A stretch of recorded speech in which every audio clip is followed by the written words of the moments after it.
ఏ జరిగినా వెనుదిరిగమని నీ కొరకు ప్రాణం ఇచ్చావయ్యా. ఇంకా ఇంకా వేరే దేవుడిని సేవించమని ఈ చిన్న ప్రార్థనని యేసులో ఎరుగున్నాను తండ్రి. దీని పేరుతో నేను చెప్తాను రా, ఈ ప్రాంతము యేసు దేవుడు నేను చెప్తాను. ఈ ప్రాంతంలో నువ్వు నాతో చెప్తావా? ఖచ్చితంగా నేను చెప్తాను. దేవుడు గురించి ఉంటా, నేను దేవుడి గురించి చెప్తా.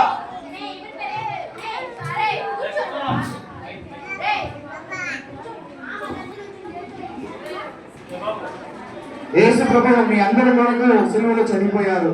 ఈ ఒక వ్యక్తి చనిపోవడం వలన ఆ గ్రామం అంతా దాదాపు 97% క్రైస్తవం అక్కడ పెరిగినట్టుగా ఈయన చేశారు. మన జీవితంలో కూడా అలాగే చేయాలి. నేను చేస్తాను అట్లా. పిల్లలారా చూస్తూ వచ్చారు కదా, ఆ స్కిట్ లో ఆ భక్తుడు చనిపోయాడు మనం చూస్తూ వచ్చాము. మన భారతదేశంలో నాగాలాండ్ అనే ఒక ప్రాంతం ఉంది. అక్కడ దాదాపు ఉన్న వాళ్ళలో 90% పైగా ఉన్న వాళ్ళందరూ క్రైస్తవులే. అక్కడ ఎలాగా క్రైస్తవత్వం అంతగా పెరిగిందంటే, మొట్టమొదటిగా అక్కడ ఒక వ్యక్తి యేసుక్రీస్తు ప్రభువుకై చనిపోయాడు. ఆ వ్యక్తి అలా చనిపోవడం చూసి ఆ హతసాక్ష్యం బట్టి, అతని యొక్క సాక్ష్యాన్ని బట్టి ఆ గ్రామం అంతా రక్షణ పొంది, ఆ గ్రామం మాత్రమే కాకుండా ఆ ప్రాంతం అంతా, నాగాలాండ్ అనే ప్రాంతం అంతా కూడా రక్షణలోకి నడిపించబడింది. అలాగా మన దేశంలో ఒక గొప్ప ఉద్యమం ఆ దినాల్లో ప్రారంభించబడింది. పిల్లలారా, ఈ స్కిట్ ద్వారా మీకేం అర్థమైంది? ఎవరైనా చెప్తారా? మీకేమైనా అర్థమైందా? మీరేం నేర్చుకున్నారు ఈ స్కిట్ ద్వారా? ఆ భక్తుడు యేసు ప్రభు కోసము ఎంతగా తెగించి నిలబడ్డాడు. నిన్ను చంపేస్తామంటే పారిపోయాడా? అయ్యో వద్దులే యేసు ప్రభుని విడిచిపెట్టాడా? విడిచిపెట్టలేదు. ఏం చేశాడు? తన పిల్లల్ని చంపితే కూడా ఏం చేశాడు? ఏమైనా ఒక మాట చెప్పాడు కదా, ఏమన్నాడు? ఏం పాట పాడాడు? ఎవరైనా గమనించారా? ఎవరైనా చెప్పగలరా? ఆ లైన్ మాత్రం చెప్పగలరా? సరే, ఎవరు గమనించలేదా? నేను చెప్తాను. నేను వెంబడించు యేసుని నిత్యం. ప్రియమైన పిల్లలారా, ఇది నిజంగా జరిగిన ఒక సంఘటన. ఆ వ్యక్తిని అలాగా చావు మధ్య నిలబెట్టి మీ పిల్లలు చంపేస్తామని చెప్పినప్పుడు కూడా ఆ వ్యక్తి యేసు ప్రభుని వద్దు అని, లేదు అని చెప్పి వదిలిపెట్టలేదు. యేసు ప్రభుని గట్టిగా పట్టుకున్నాడు. ప్రాణాలు తీసే పరిస్థితుల్లో కూడా యేసు ప్రభుని గట్టిగా పట్టుకున్నాడు. దీని ద్వారా మనం నేర్చుకోవాల్సిందంటే, ఈ లోకంలో యేసు ప్రభు పిల్లలంగా, యేసు ప్రభు బిడ్డలంగా ఉన్న మనం కూడా మన జీవితంలో ఎన్నో పరిస్థితులు వస్తాయి. యేసు ప్రభుని విడిచిపెట్టమని, లేకపోతే యేసు ప్రభుని మనం మర్చిపోయే స్థితిలో వచ్చినా కూడా యేసు ప్రభు మనం ఏం చేయకూడదు? విడిచిపెట్టకూడదు. విడిచిపెట్టకుండా ఉంటామా? ఆ తీర్మానం తీసుకుంటారా పిల్లలు? సరే, ఒక చిన్న చరణం పాడతాం. నీ వెంబడించు నిత్యం, నీ వెంబడించు నా యేసుని నిత్యం, నీ వెంబడించు నా యేసుని నిత్యం, వెనుతిరుగను నేనెన్నడు, వెనుతిరుగను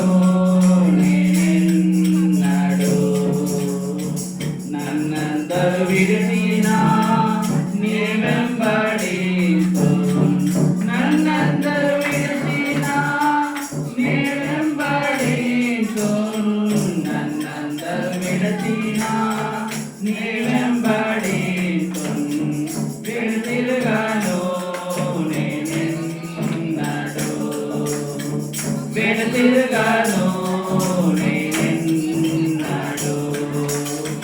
నా ముందు సిలువా, నా వెనుక లోకం, నా ముందు సిలువా, నా వెనుక లోకం, నా ముందు సిలువా,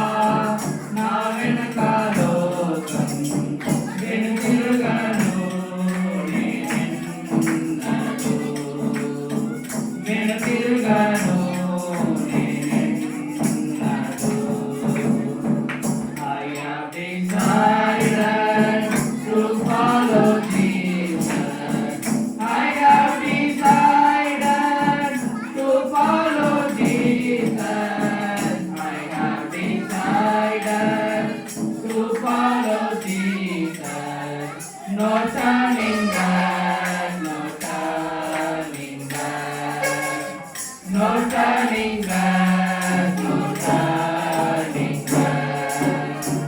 Though none go with me, still I will follow. Though none go with me, still I will follow.